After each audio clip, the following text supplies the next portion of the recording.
अस्सलामुअलैकुम। बहुत ख़ास वीडियो लेकर आया हूँ। रुबाई क्या है, रुबाई कैसे लिखें, ये आपने सवाल किया था। मैंने इससे पहले भी एक वीडियो बनाई थी रुबाई के हवाले से। आप लोगों ने उसे देखा भी था और पसंद भी किया था, लेकिन उसमें कुछ बातें ऐसी थी जो मैं नहीं बता सका। आज की वीडियो में वो सारी बातें मैं आपको बताने जा रहा हूँ कि रुबाई है क्या चीज़ और किस तरह हम रुबाई लिख सकते हैं। तो चलिए हम वीडियो शुरू करते हैं।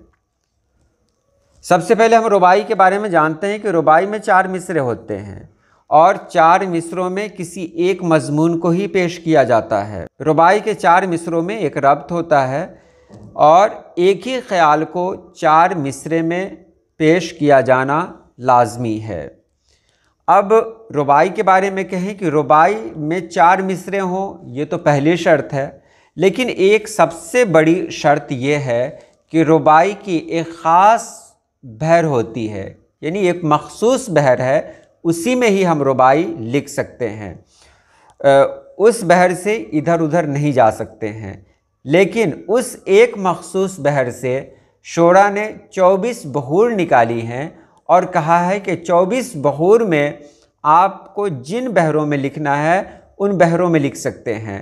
बहरों का इस्तेमाल मैंने इसलिए किया कि रुबाई ही एक ऐसी सिन्फ है जो 24 बहरों में हो सकता है कि पहला मिसरा हो वो किसी और बहर में हो, उसी 24 बहर के किसी एक बहर में हो, और दूसरा मिसरा दूसरे बहर में हो, तीसरा तीसरे, चौथा और चौथे में हो, तो वो भी रुबाई हो जाएगी। लेकिन शर्त है कि उन्हीं 24 बहरों के अंदर, जो बहर मैं आपको बताने जा रहा हूँ, उन्हीं 24 बहूर के अंदर आपको लिखना है। आप एक बहर में भी लिखें वो भी हो जाएगा, आप 1, 5, 7, 9 जो भी नंबर है उस तरह लिखें, ये भी हो जाएगा। लेकिन आपको उसी मखसूस बहर में लिखना होगा जो रुबाई के लिए हैं। बहुत आसान तरीके से अगर मैं बताऊं आपको, तो रुबाई की जो बहर है वो कुछ इस तरह है। बहर मैं नहीं बता रहा हूं, मैं ये बता रहा हूं कि ला हौला वला कुव्वता इल्ला बिल्लाह। इसे आप पढ़ें, ला हौला वला कुव्वता इल्ला बिल्लाह। रुबाई जो भी होती है वो इसी बहर में होती है। दुनिया जब सराय फ़ानी देखी, ला हौला वला कुव्वता इल्ला बिल्लाह। हर चीज़ यहाँ की यानी जानी देखी, जो आके न जाए वो बुढ़ापा देखा, जो जाके ना आए वो जवानी देखी। तो ये बिल्कुल इसी पर है, ला हौला वला कुव्वता इल्ला बिल्लाह। आप पढ़ के भी देखेंगे तो आपको बिल्कुल यही लगेगा। अब मैं आपको वो 24 बहूर बता रहा हूँ जिन पर आप रुबाई लिख सकते हैं। पहले यहाँ देखें, नंबर 1 और 2 दोनों एक ही में शामिल है। मफ़ऊल, मफ़ाइलुन, मफ़ाइल, फ़ेल, ये एक बहर है। उस फ़ेल को हम हटाकर फ़ऊल भी कर सकते हैं, यानी मफ़ऊल, मफ़ाइलुन, मफ़ाइल, फ़ऊल। आप इन दोनों में भी लिख सकते हैं, या अगर आपको लिखना है तो तीसरे और चौथे नंबर में है मफ़ऊल, मफ़ाइल, मफ़ाइल, फ़ेल। ऊपर आपने देखा था मफ़ाइलुन था दूसरे नंबर पे, यहाँ देख रहे हैं कि आप मफ़ऊल, मफ़ाइलुन ना होकर मफ़ाइल है, तो मफ़ऊल, मफ़ाइल, मफ़ाइल, फ़ेल। और ये फ़ेल ना होकर फ़ऊल भी हो सकता है। तो ये 4 बहूर हो गई। 5वां में है मफ़ऊल, मफ़ाइलुन, मफ़ाइलुन, मफ़ऊल, मुफ़ाइलुन, मफ़ाइलुन, फ़े या फ़ा, दोनों में से कोई एक, यानी मफ़ऊल, मुफ़ाइलुन, मफ़ाइलुन, फ़े, ये एक बहर हुई। मफ़ऊल, मुफ़ाइलुन, मफ़ाइलुन, फ़ा, ये दूसरी बहर है। इसी तरह 7 और 8 में देखें, मफ़ऊल, मफ़ाइल, मफ़ाइलुन, फ़े या फ़ा, दोनों में से कोई एक। तो ये 7 और 8 बहरें हुई। तो अगर आप लिखना चाहते तो हो सकता है कि पहला मिसरा आप 1 नंबर से शुरू करें जिसमें हो मफ़ऊल, मफ़ाइलुन, मफ़ाइल, फ़ेल, और दूसरा लिखें आप तो दूसरे में लिखें मफ़ऊल, मफ़ाइल, मफ़ाइल, फ़ेल। तीसरा लिखना हो तो इस तरह लिखें मफ़ऊल, मफ़ाइलुन, मफ़ाइलुन, फ़े। चौथा जो है चौथे में लिख सकते हैं, यानी अलग अलग आप चाहें तो मिसरा में इस्तेमाल कर सकते हैं। उसके बाद 9 और 10 में देखें, मफ़ऊल, मुफ़ाइलुन, मफ़ऊल, फ़ेल।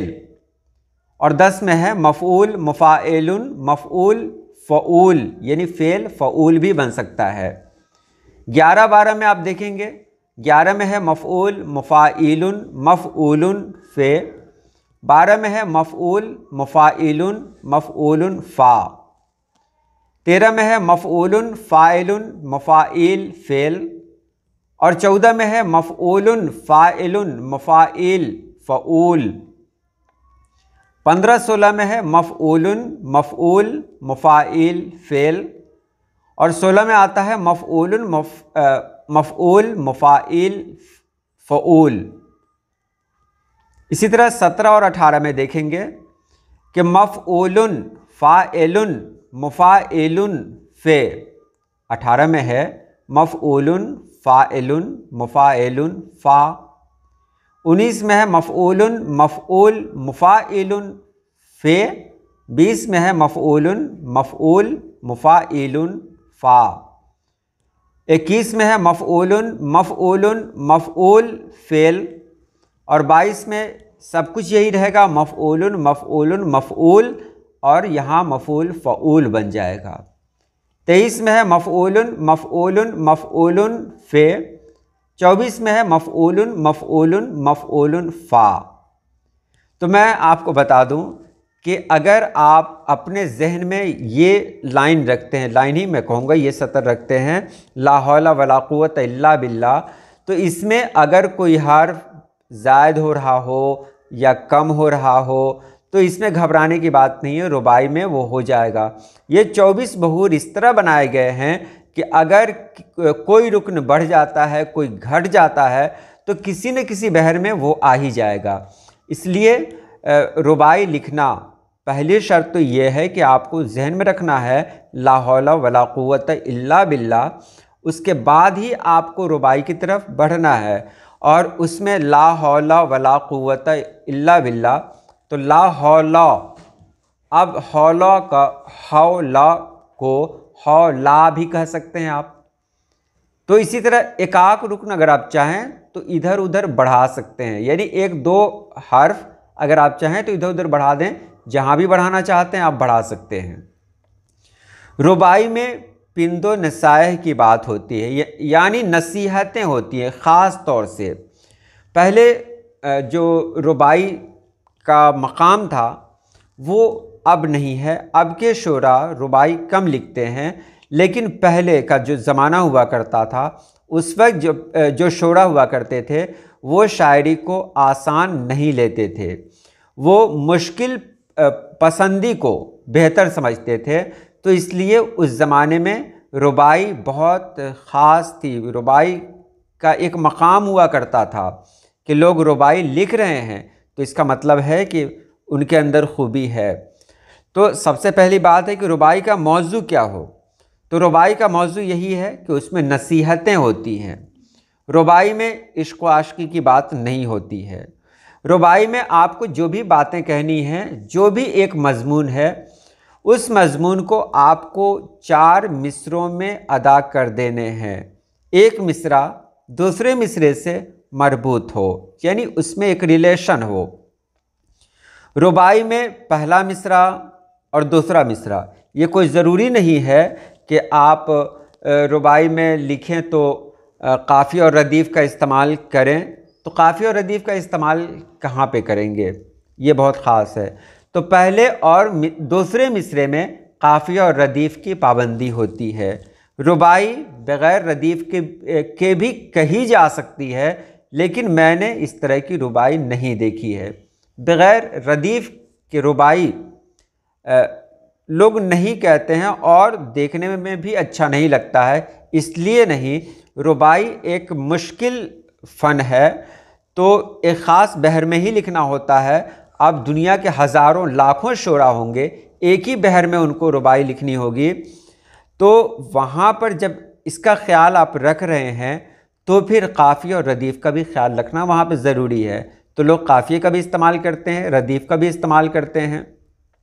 तो पहले और दूसरे मिसरे में काफ़ी और रदीफ़ की पाबंदी होती है, तीसरे मिसरे में कोई पाबंदी नहीं है, और चौथे मिसरे में फिर काफ़ी और रदीफ़ की पाबंदी लाजमी है। तो ये तो काफ़ी और रदीफ़ के बारे में बात हुई। अगर इस बहर से अलग चला गया आपका कलाम तो वो रुबाई न होकर क़िता बन जाएगा। क़िता जिसमें 4 मिसरे भी हो सकते हैं, 6 मिसरे भी हो सकते हैं, ये आपकी मर्ज़ी है। तो रुबाई वही चीज़ है, मतलब 4 मिसरे में अगर हमने कोई कलाम कह दिया तो अगर एक ख़ास बहर में है तो वो तो रुबाई हो गई। अगर 4 मिसरे ही हमने कहे, अगर उसमें नसीहत ही क्यों ना हो या कोई भी मौजू क्यों ना हो, लेकिन अगर वो उन औज़ान में नहीं है, उन बहूर में नहीं है जो रुबाई के लिए मखसूस हैं, तो उसे रुबाई नहीं कहेंगे, उसे क़िता कहेंगे। उम्मीद है आपने समझ लिया होगा। तो आज के लिए इतना ही। अल्लाह पाक आप सभी लोगों को खुश रखे, आबाद रखे। अल्लाह हाफिज़।